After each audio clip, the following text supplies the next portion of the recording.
Mapalad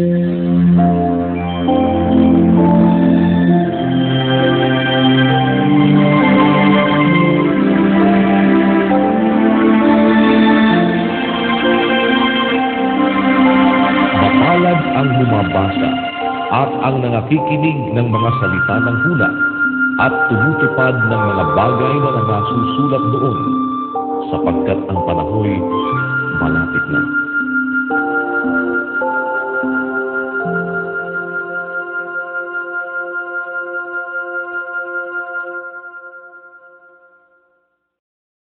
Ikalawang Tesalonica, Kapitulo 1. Si Pablo at si Silvano at si Timoteo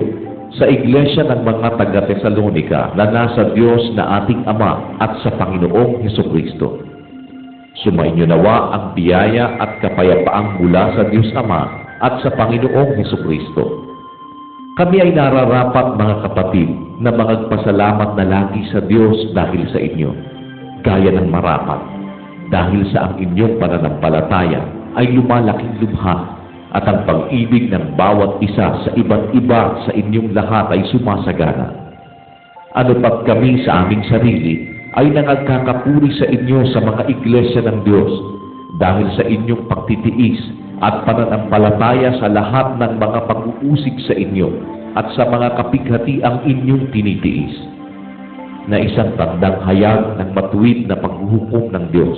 upang kayo'y ariing karapat-dapat sa kaharian ng Diyos, na dahil dito'y nangagbabata rin naman kayo. Kung isang bagay na matuwid sa Diyos, nagantihin ng kapighatian ang mga pumipighati sa inyo, at kayong mga pinighati ay bigyang kasama namin ng kapahingahan sa pagpapakahayag ng Panginoong Hesus mula sa langit, na kasama ang mga anghel ng kanyang kapangyarihan na nasa nagniningas na apoy, na maghihiganti sa hindi nagsisikilala sa Diyos at sa kanila na hindi nagsisitalima sa Ebanghelyo ng ating Panginoong Hesus, na siyang tatanggap ng kaparusahan na walang hanggang kapahamakang mula sa harapan ng Panginoon at mula sa kaluwalhatian ng kanyang kapangyarihan, pagka paririto siya upang luwalhatiin sa kanyang mga banal at upang siya'y maging kahanga-hanga sa lahat ng mga nagsisisampalataya sa araw na yaon, sapagkat ang aming patutuo sa inyo ay pinaniwalaan. Dahil din dito ay lagi naming itinadalangin kayo,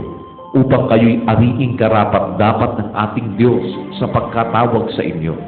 at ganaping may kapangyarihan ang bawat nais sa kabutihan at gawa ng pananampalataya, upang ang pangalan ng ating Panginoong Hesus ay luwalhatiin sa inyo at kayo'y sa Kanya ayon sa biyaya ng ating Diyos at ng Panginoong Hesukristo.